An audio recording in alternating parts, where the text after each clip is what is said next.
It's Silverstone 500 Day in the British GT Championship. The third round of the 2024 season brings us to the world-famous Silverstone Grand Prix circuit and what is very much the blue-ribboned event in every season of British GT racing. The conditions could be better, but the grid that we've got assembled for what is set to be a fascinating 3-hour race later on today is absolutely top-notch. And after a set of very competitive qualifying sessions yesterday afternoon, the stage is set for what should be a very closely fought race for one of the most famous prizes in British motorsport. This is not the race, this is the warm-up session, final 15-minute opportunity for the teams and drivers to dial themselves in for what is going to be a tricky race later on.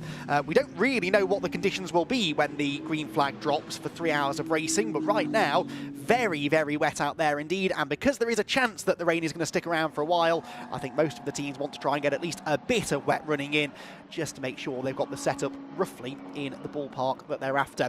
Andy McEwen here in the commentary box, joined by Joe Osborne. And Joe, always an exciting moment this, isn't it? The morning of the Silverstone 500, and with a few extra little uncertainties thrown at us, this could be a particularly good example of this race. Yeah, 100%. Warm-up is almost a relic in GT racing. It used to be when the cars were made in people's sheds and you needed to make sure they still worked the day after you finished with them on the Saturday qualifying day. But today it's super crucial. Warm-up, one, to get the eye in, but it's so cold here. You're just going to have to get your tyre temps and the window, everything pressure-wise where you're going to be. Look at the spray as we ride on board of the Barwell GT3 Lamborghini. Sandy Mitchell and Alex Martin. The spray is huge. Just trying to see if there's any standing water causing the cars to aquaplane. Silverstone does a great job, considering it's such a flat circuit. There's lots of cuts in the circuit, so you may see these lines running across. You can see there a big snap of oversteer from both this BMW and the Century teammate in front, and that was the car aquaplaning.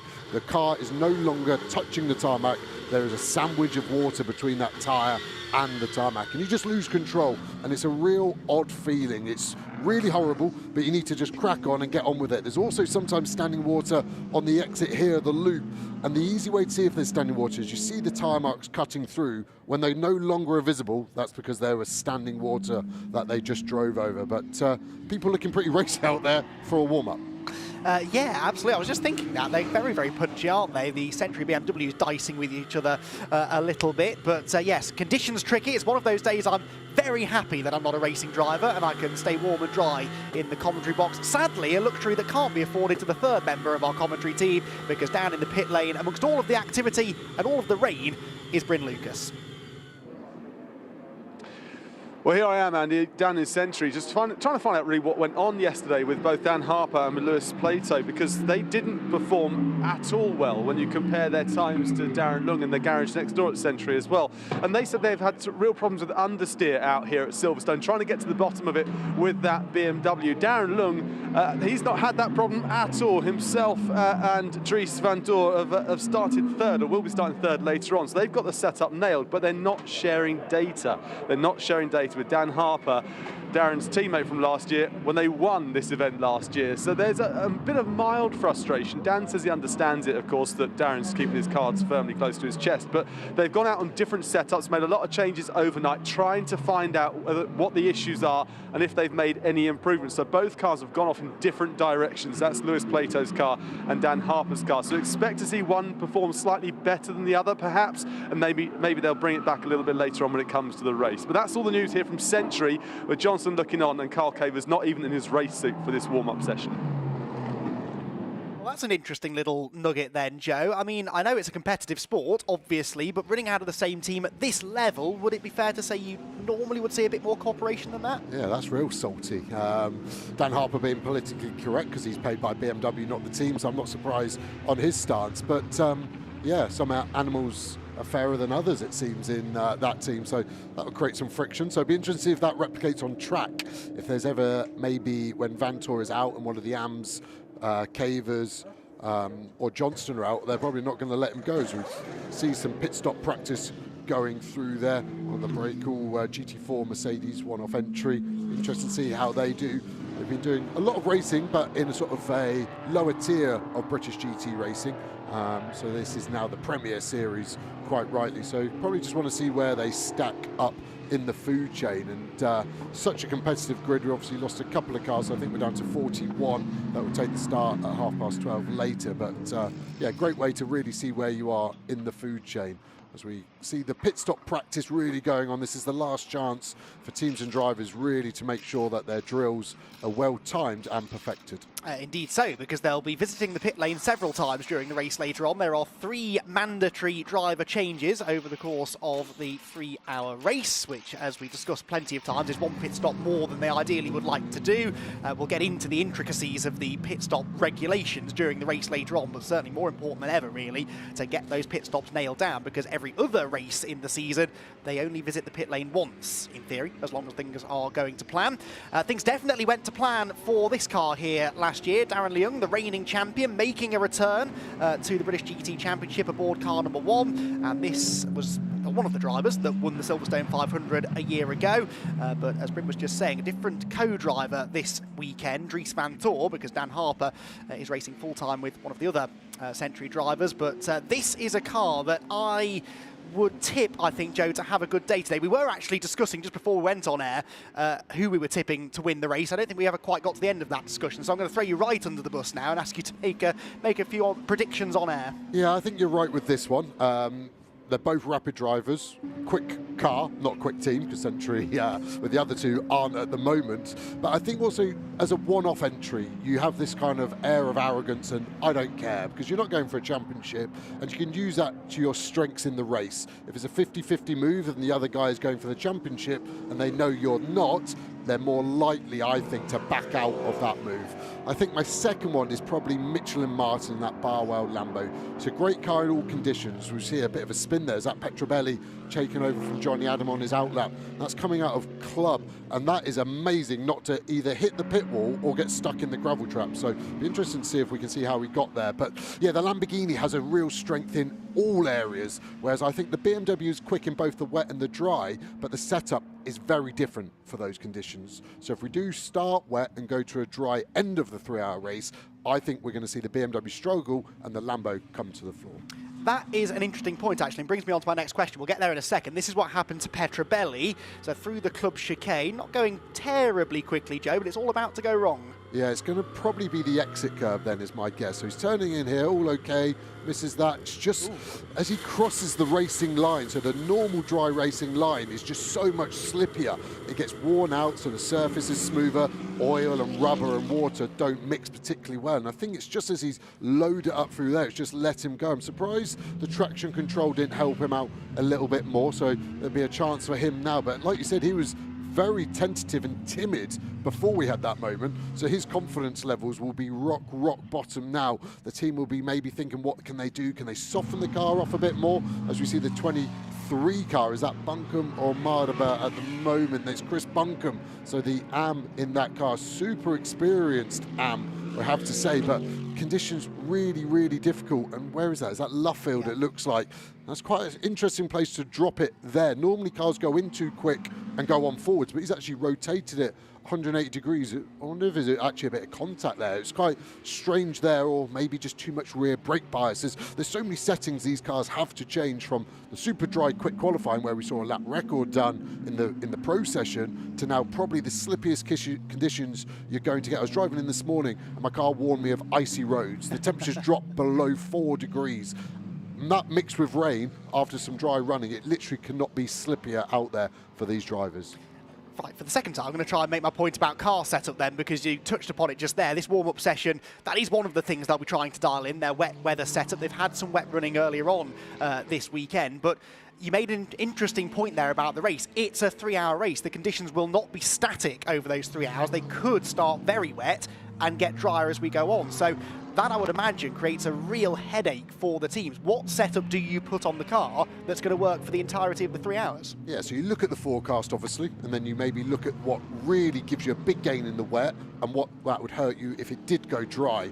And you just start to go incrementally through those changes. A lot of the cars actually in GT3 especially are designed where you can actually make changes in the pit stops. So for example, the McLaren I know best, you could change the rear anti-roll bar within 10 seconds. So you could start soft on that and go stiff in the pit stop if it were to dry out. The rear wing on the McLaren has actually been redeveloped on the Evo, so very cleverly you can just adjust it on the fly without having to take any bolts out. So there's some stuff that you could call easy wins that are changeable in the race that you maybe not too stressed about, but the infinite amount of changes is huge. Like, it literally doesn't stop from the toe of the car to the camber to the springs to the ride height to the roll bars to the tire pressures to the aerodynamics to the rake. There's a million plus one changes, and you're never going to get it right, but you need it to be the best possible broad window. So without answering your question, that's what I would go with. I'm glad I asked, Joe, thank you.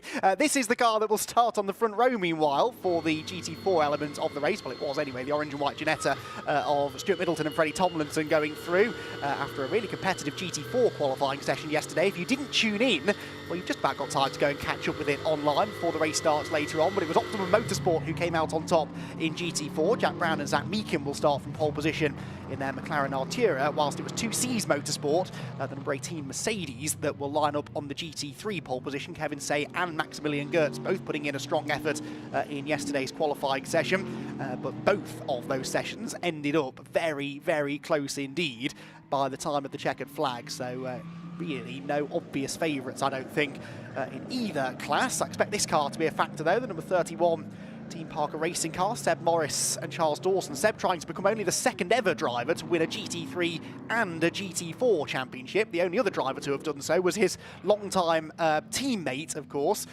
being Rick Parfitt. So Seb Morris looking to try and achieve that by the end of the season. But a long way to go before we get to Brands Hatch, which will be the venue for the final race this year, not Donington Park, as has traditionally been the case. Still visiting Donington twice. We head back to Spa again, having missed that last year. Really looking forward to that weekend over in Belgium.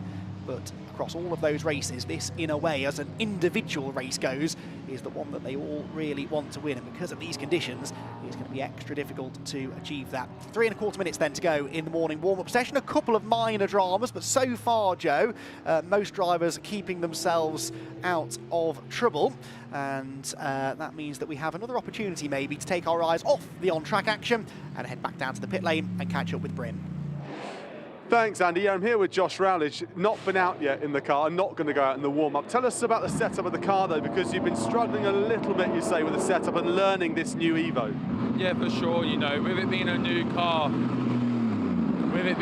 car, we've struggled a little bit to find our feet. But, you know, the most important thing is yesterday we learnt lots in the wet. You know, it was damp in FP1 and FP2, so we learnt setup-wise, and the car felt very good in the wet. So today we thought we prioritised pit stop practice in the warm-up, and we'll see how the race goes. And across the garage, I heard from Matt as well that you are sharing data and trying to work out a setup that works for this car. Yeah, definitely. You know, it's great having Johnny Adam, you know, as a teammate. He knows the car inside out. He is Mr. Aston Martin. Knows British GT really well. So it's a great sort of person I have as a mentor and to someone to look up to. And yeah, we're sharing data and we're happy, you know, how we're working together. Staying dry, staying out of any trouble. We'll see you on the track. Good luck. Thank you. Thanks very much, Bryn. So that's one car that's not heading out onto the circuit. And Joe, we were just discussing, whilst we were hearing from Bryn, the amount of cars that haven't actually logged lap times yet. This car might not be logging any more lap times either. This is the number 62 Academy Motorsport Ford Mustang. And this... I want to park there, mate. Oh, that's not an ideal place to be going slowly, especially in limited visibility, but that has all the hallmarks of an electrical gremlin, I'd say. Yeah, how the headlights switched off was odd, wasn't it? Its left one went off, then it's right.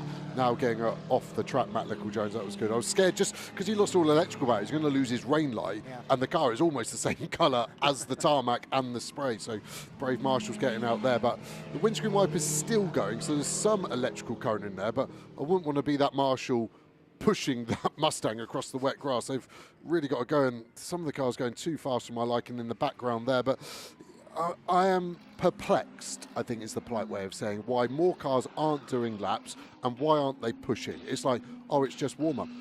The race, boys, is in 2 hours.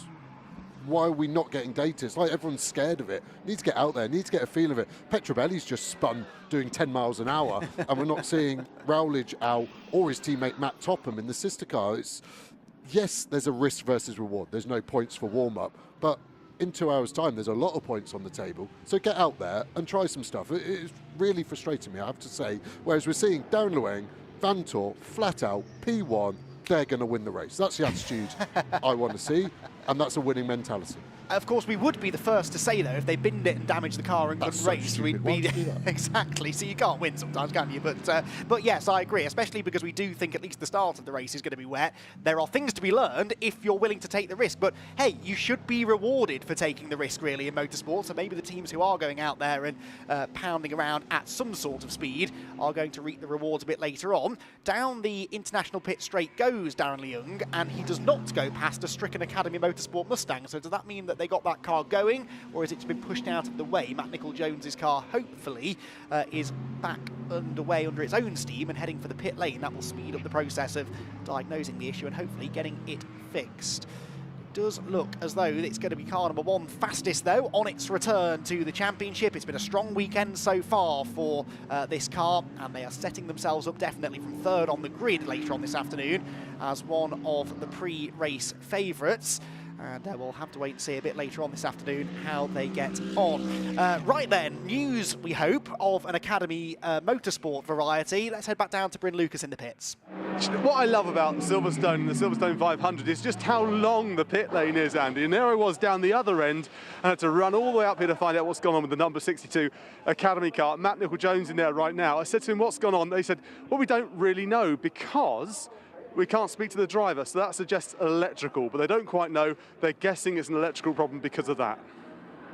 Okay, we could have saved you the trip, Bryn, because that's sort of the conclusion we come to, Joe. Yeah, I think so. And Bryn, can you get down to the first garage, please, to CMR the Ginetto? I need to see how good their English is, that French team. But yeah, I mean, obviously Multimatic developed that car. We know the Americans don't race in the wet. Maybe their development program doesn't involve as much wet weather testing as that car's going to see here in our lovely little island. So yeah, hopefully they can take out the connectors, the sensors, spray it with a bit of water repellent, and they'll be good for the race. You don't get any points for being fastest in warm-up, but Phil Keane, I think, is still going to try and do that. He's on a good lap at the moment, just as the checkered flag is out, and just as the Audi, the JNS Racing Audi, has been off the road, number 32, but they rejoin after that little spin down at the loop. Phil Keane, though, is on a push lap, and in fact, he has crossed the line and gone comfortably quicker than anybody else, 2:18.1, so he doesn't get anything for that, but he has the bragging rights to say that he was the fastest man this morning here at Silverstone. 1 or 2 cars yet to see the checkered flag, including, I think, this one, the number 8 Mercedes, Sam Neary, who turned 22 yesterday, hoping for a slightly belated birthday present with a good result here at Silverstone this afternoon. But it is this car fastest in the morning warm-up session. Another car, I think, Joe, that we have to keep our eye on heading into the race later on. Yeah, we know how quick Ian Loggie is, former British GT champion, but I thought last year, he had a mediocre year, and yesterday we're seeing more of what he should be about, and I think that is down to that man in the car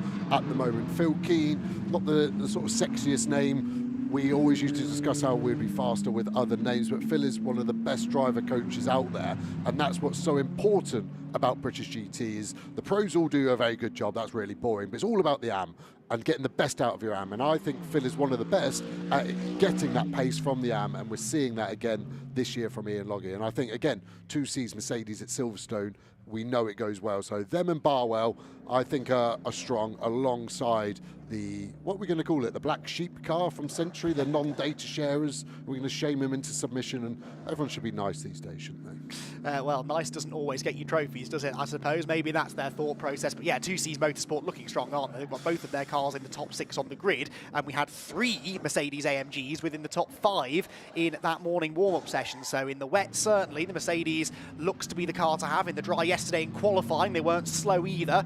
And so maybe it is an AMG kind of day here at the Silverstone 500. So warm-up completed then. As I said, Phil Keane setting the fastest time. Darren Leung, or his car at least, was second fastest, with Sam Neary posting a late improvement to third. Jan Mardenborough in the number 23 machine was fourth, despite that car having a spin earlier on in the session. And the number 3 Mercedes that we just saw on screen completing the top 5 for Greystone GT. There is the provisional morning warm-up standings. 2 Cs from Century from Team ABBA, Team RJN and Greystone GT. 3 Mercedes in the top 5 alongside a BMW and the McLaren. Another McLaren is next, the Tom Roach and Simon Orange. Orange Racing by JMH car was 6th, ahead of the Barwell Motorsport machine that will start from the front row. Car number 78 was 7th fastest. Then it was Tilbrook and Clutton ahead of Hankey and Kira, with the Collards completing the top 10. They will also be towards the pointy end, 7th on the grid later on this afternoon. For Rob Collard, former Silverstone British GT winner. Then it's Optimum Motorsports number 27 machine 11th. Mikey Porter and Jamie David for Setti Motorsport were 12th, ahead of Paddock Motorsports pair of cars, the 2 McLarens of Plowman and Smith, Walker and Anglis 13th and 14th respectively. Raceland were 15th. Then the Toyota, the GT4 Toyota that is, of Dan Vaughan and Kavi Jundu, ahead of Corsetti, Optimum, Team Parker, and the first of the 2 for Hinky Racing Lotus. Top 20 overall. We did in the end see the majority of teams get out there, 32 of them setting times. The ones that didn't set times at the bottom of that timing screen, well, they were still out on track. They kept going out of the pit lane and then coming straight back into the pit lane, which on the face of it might seem a bit pointless, but actually that was so that they could practice their pit stops, make sure they've got their timings down. There are minimum pit stop times that must be adhered to during the race later on. So I guess just a chance for them to double check that they've got those timings absolutely right.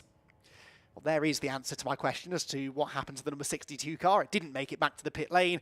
It will be there shortly, but courtesy of help from the recovery vehicle, so hopefully they can get that car sorted for the race a little bit later on. So Phil Keane sets the fastest time in morning warm-up here at Silverstone. The 2 Cs Mercedes, not the example that will start from pole later on. This car will actually be starting from 6th, appropriately, for car number 6, but it was fastest within the morning warm-up session. Academy Motorsport had a troubled session, unfortunately, with one of their cars, unfortunately, not making it to the checkered flag, the 61 car. In the pit lane, just having a bit of pit stop practice as well. Even when the session's completed, there are still things that can be learned ahead of the 3 hours later on. So morning warm-up here at Silverstone for the Silverstone 500, taking place in very wet conditions. We anticipate this could be what the track looks like in a couple of hours when those red lights go out. And a few drivers were struggling to find the grip in the early stages. Giacomo Petrovelli lucky to avoid making contact with anything solid after a big slide heading through Club. He got his way out of the gravel trap, continued on his way, but it was at that part of the track that number 62 Ford Mustang would slow down and pull to the side of the road a bit later on with a apparent electrical fault. Number 56 Ginetta will be starting on the front row of the GT4 field later on. They had a trouble-free run through warm-up, as did the Nearys. Sam Neary in the end posting the 3rd fastest time within GT3. The number 1 BMW was 2nd fastest, but it was car number 6 on top in morning warm-up, ahead of the 2024 Silverstone 500.